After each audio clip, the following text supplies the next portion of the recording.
Hi, everyone. Good morning. This is Kate Subata with cleanslatepeople.com. And today I have with me someone whose work I've respected for a very long time, Greg Smith. He is also of Hyattsville, and he has been working for a number of years, observing, monitoring, and looking into the activities of elected officials, especially as regards the environment and also how citizens' input is being treated or not treated. He was very involved with the gerrymandering situation, which took place a few months ago in Prince George's County, which is how we came to know each other. And Greg has just learned something very important regarding the current primary race, which, as you know, we have a few more days before the final voting. And I felt it was so important. I really wanted him to speak about it today. And so I'm going to hand the mic over to Greg, and I really ask you to pay sharp attention to what it is he has to share. Thanks, Kate. Greg Smith here. As Kate said, I live in Hyattsville, and most of my work actually has been on environmental issues, fighting bad projects or policies or proposed laws. And then where we have some breathing room, trying to push something positive. And in the course of doing that kind of work, you see how the procedural laws, the right to know laws, and the right to have a fair say laws get trammeled in these processes. You see how corporate special interests with big money are influencing our decision-making processes around elections and around legislation and around policies and programs and projects and priorities. And with a little, well, it can take a lot of digging, but sometimes with a little bit of digging, you can shed some light. And as Justice Brandeis said, sunlight is the best disinfectant. And so in the course of my work and working with other folks who work on good government, we press for transparency. We press for amending the Maryland Public Information Act to make citizen access, or the public's access. You shouldn't have to be a citizen to have access to public records, right? Better to improve that. And this past year, so more recently, since 2018, I've been part of a group called Sustainable Hyattsville, fighting in particular development in Hyattsville, an egregious development. Our local council member, Denny Tavares, has pushed this project beyond reason. It has no public interest value at all. So I've learned through painful experience how the county's zoning and land use process works as well. So more recently, last spring, in the spring of 2021, I was part of an alliance of grassroots groups, civic, environmental, good government, and justice groups who waged an intensive campaign, grassroots campaign in Annapolis, fighting House Bill 980. Which was being pushed by the county council, the county planning board, and the county executive. And that bill would have exempted the entire countywide map amendment process from the Maryland State Public Ethics Law. The essential protections against developers being able to drop major contributions on our county council members and expect them to vote for their projects or their legislation. It would have exempted the entire process in which the county council was going to rezone every property in the county. And we caught wind of this. We looked at it, and under that bill, there would have been nothing that would stop the developer from dropping a $6,000 check on a district council member, a county council member, file an application to have the zoning intensified on their property so they could get more profits, and expect that county council member to be able to vote in favor of that application. And the bill would have allowed a developer to file a zoning application up to 15 days after the public hearing on the countywide map amendment. And we had 24 groups signing letters, testifying in front of the House and Senate committees, and legislators from Prince George's County, some of them, and from other counties were appalled at what our county government was trying to do. They said this would never fly in our counties. And these were people who had served on the equivalent of their county councils back home before becoming state legislators. They were appalled. And in my opinion, our county council members and county representatives were attempting to mislead the public and the General Assembly about the intent and the impact of that bill. And what we saw was basically the planning department was saying, if you want to intensify the zoning on your property, fill out this form and send it in. And at the same time, they're all saying, well, this is not an exercise where a developer is supposed to intensify their zone. We said, well, if that's the case, why instruct them to fill out this form if they want to intensify the zone? Anyway, in the end, thanks to Senator Pinsky, who is a good government champion and an environmental champion, we managed to detoxify that bill a bit. But what we did saw was developers filed well over 100 applications to significantly intensify the zoning on their land. So then that flowed right from that into this redistricting farce that happened, where Derek Davis put in a bill at the last minute to surgically gerrymander our voting districts to exclude certain progressive candidates who are likely to challenge the developer's agenda. And then Mel Franklin joined in, put in the amendment. So it became the Davis-Franklin amendment. And Calvin Hawkins was pushing this as well. So the thing that got the conversation you and I have going more recently is I received a pretty odd mailer from a group calling itself Jobs First PAC. I thought, well, I guess the other candidates think jobs should come second. I don't know. And then I said, well, who is Jobs First PAC? And then we got a second mailing. Each of these mailings endorsed a constellation of candidates. They varied a little bit from mailer to mailer, but there were two common denominators. Well, more than two, but the primary two denominators was they both endorsed Calvin Hawkins and Mel Franklin. And they were both completely devoid of any substance. And then you can see a disclaimer there at the bottom of it in finer print saying that the candidates endorsed hadn't gotten the approval of the candidates they endorsed, which is kind of interesting because what they did was they sent out district specific mailers. They had a certain set to District 1, all the way through District 9. I'm in District 2. Tom Dranoga, who has often clashed with the developers and with Hawkins and Franklin on all kinds of policies, including zoning and land use and environmental issues, and who's an environmental champion, period, and a good government champion, period. They endorsed him. And this was 4 years after they had spent money attacking him, accusing him of being a developer shill. It was just absurd. So then I started to do a little research. And what I found was, and if you have the time and the resources and you have a little bit of know-how from having learned, or you ask the right people who know the right questions, you can start finding certain kinds of data. And these are publicly available databases that a lot of people don't know about, don't know how to use. But I think the State Board of Elections does a really good job. There's some glitches in their system, but they've done a really good job of trying to start to provide transparency. So I looked up Jobs First PAC. And what I saw was, as of June 23rd, they had raised $75,000, all of which came from 3 developers, Edward St. John, William Chesley, and a constellation of his LLCs, limited liability corporations, and Kenneth Michaels, who also gives through LLCs.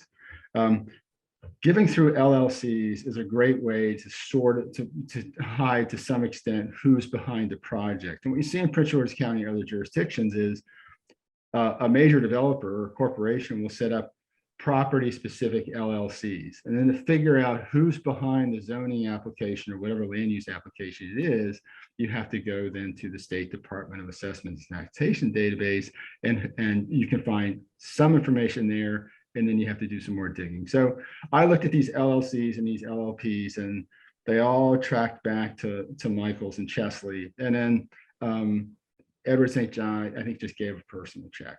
So 3 developers, each giving roughly $25,000, I think. And then they set this up, I think, on June 21st or so. And then I looked at the Slate account, and the treasurer and the chair live in Harford County, and they vote in Harford County, and they're associated with a firm called Rice Consulting LLC. They're a hired gun political consulting firm, just like a lot of hired gun political consulting firms. And I thought, wow, it's really touching that these people who live and vote in Harford County care so much about the poor, ignorant people in Prince George's County that they feel like they need to inform us through these substance-free mailers where they're endorsing two of the most developer-friendly candidates on our county council. So, that was the first thing. And then I looked at their later report, and they raised another, saying they raised it. They didn't go out there and dig ditches or have a bake sale. They wrote checks to deliver the message they wanted to deliver, to elect the people they wanted to deliver, to get the outcomes they want to get, right? They raised another $15,000. So as of June 23rd, they had spent about, I think, $56,000. Since then, they spent about like 10 or so. Anyway, they still get, as of July 3rd, July 5th, they had still had a bunch of money that they hadn't spent, or apparently hadn't spent. So we might expect additional mailers coming out maybe today, tomorrow or Monday or Tuesday. So that's the main thing. Like, Jobs First PAC is basically a front for 3 developers. There was another $5,000 check from an entity doing business as Jerry's Seafood. But 85,000 of the 90 came from these 3 developers.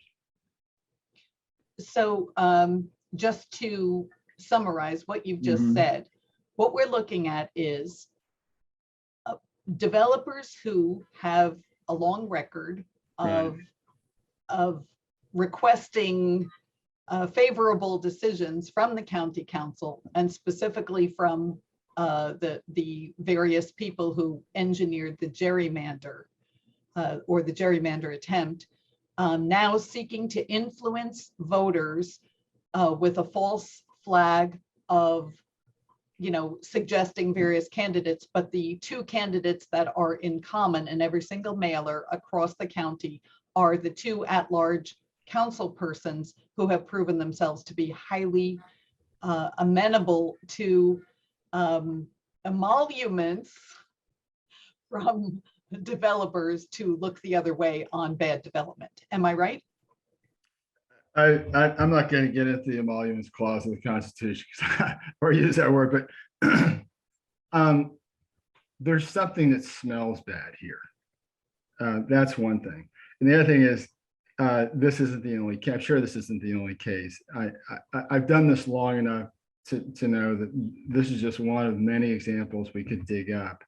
I did look at, Edward St. John's Properties has at least two applications pending right now for land use decisions that have to, for which the county council, the district council is the final authority.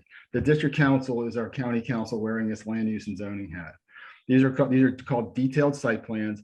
Unfortunately, in our public ethics law, this is a really weird carve out, but detailed site plans are exempt from the public ethics law. They're not covered by it. So a developer can write a $6,000 check through each of multiple LLCs to a county council member, and that county council member can vote in favor of that project. The other thing that's really that I think is people should know about is this same gang pushed through the massive rewrite of our zoning ordinance several years ago. And they did it over the objections of civic environmental groups who said, nobody knows what's in this bill. It's a huge bill, and you just got several hundred proposed amendments in the last few weeks. We were asking the council president, Danielle Glaros, who considered that bill to be her baby, to hold off and give everybody a chance to understand what was in it, because it had our zoning, the land use determines what happens through it in so many ways. It affects our quality of life, it affects traffic, it affects loading on our schools, environmental quality, public health, climate change. It affects all of those. It affects our pocketbooks in terms of our taxes, but they pushed it through. And one of the most egregious changes they made was they got rid of something called a conceptual site plan. And in the project we've been fighting, the developer had to file a conceptual site plan, a preliminary plan of subdivision, and a detailed site plan. The district council has final say on CSPs and DSPs. Conceptual site plans are subject to the public ethics law. So that's one reason it's a disservice to the public. And it turns out they completely got rid of conceptual site plans. So that's bad, first of all, because it's one of the very few decisions that the district council makes that is subject to the public ethics law. And it's a really critical first early look where communities and the planning board and the planning staff can understand the potential impacts of a project and comment on them. And not just comment on them, but comment on them that creates an official record on which an appeal or challenge is based. They have completely wiped out that opportunity for the public. And that is egregious.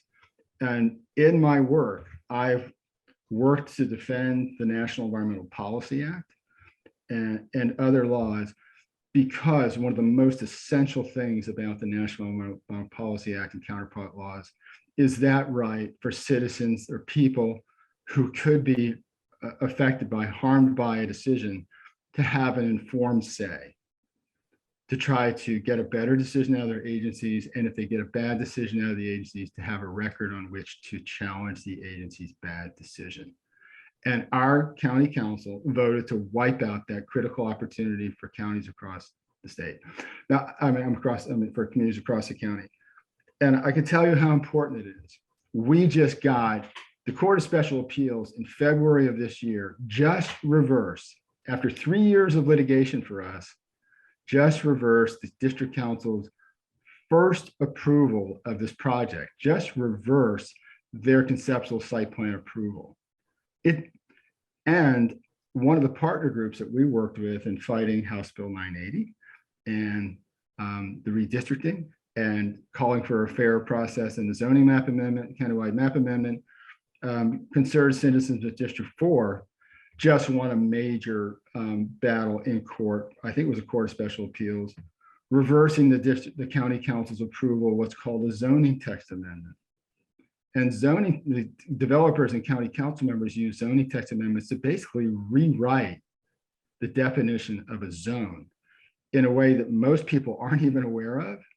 They often don't identify, the district council often does, or county council often doesn't identify the affected properties. They almost never assess the environmental or transportation or community impacts of these laws that rewrite our zoning code on the fly. But concerned citizens, after basically a 3-year battle in the courts, overturned Council Bill 17, 2019. It shouldn't take that. And they know, the developers and the council members know, that very few groups have the wherewithal, whether it's money or knowledge or stamina, whatever it is, have the means to challenge their bad decisions. And that isn't the way it should work. And and so when we see the combination of these bad decisions being made, policies and projects, and developers giving huge amounts of money, either often through LLCs and slates and PACs, they're not giving them to the candidates because there's a bit of a bar in the public ethics law, but they certainly are using that money to promote certain candidates, as we're seeing in Jobs First PAC. I won't say that's the same with this other slate that I looked at that I told you about, but yeah, it's certainly what's going on. Well, just a couple of notes.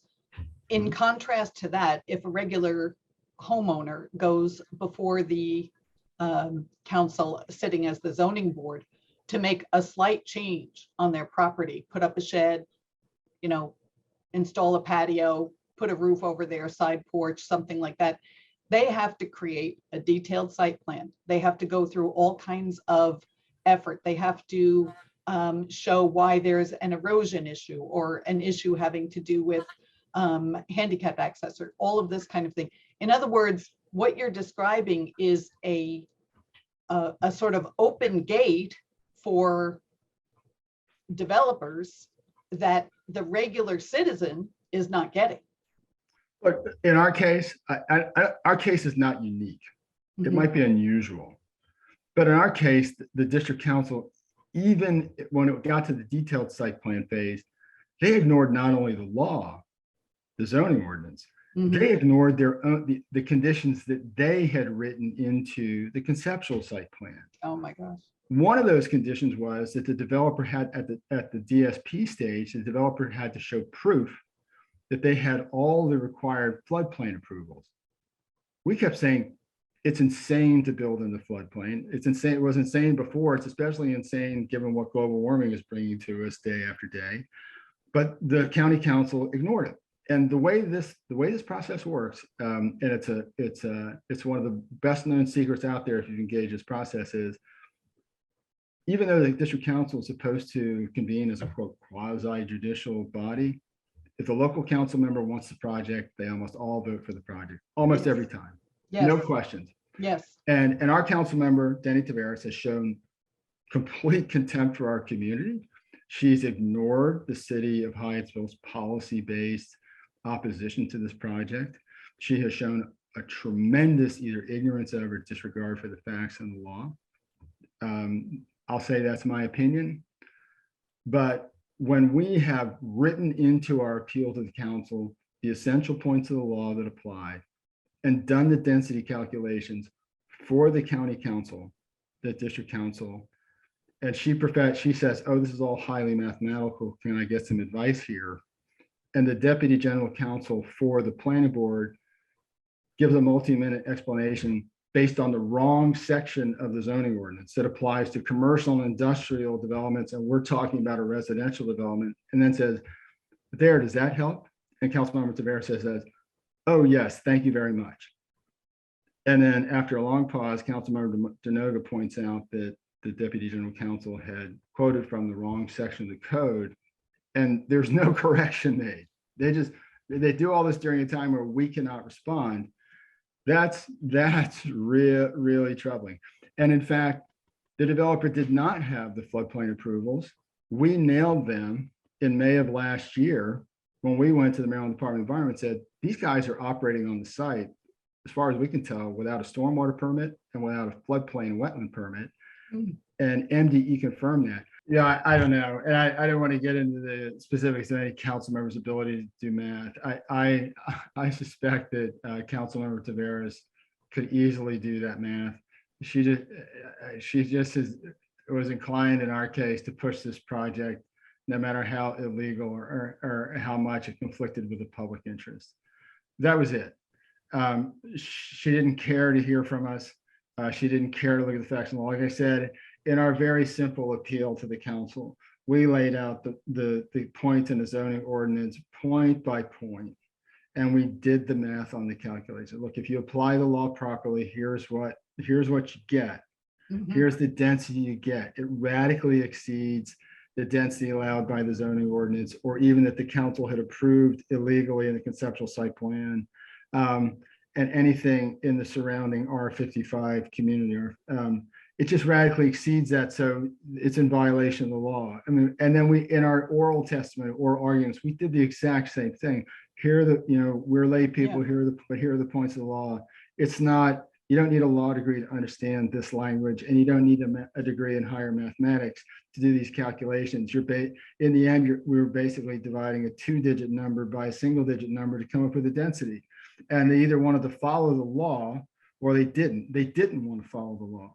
We've been trying since the summer of 2020, and actually before that, but more formally since the summer of 2020, to get public records related to the planning department's conversation around density for this project and how it should be calculated. Because we understood from the get-go that their approach was illegal and dishonest.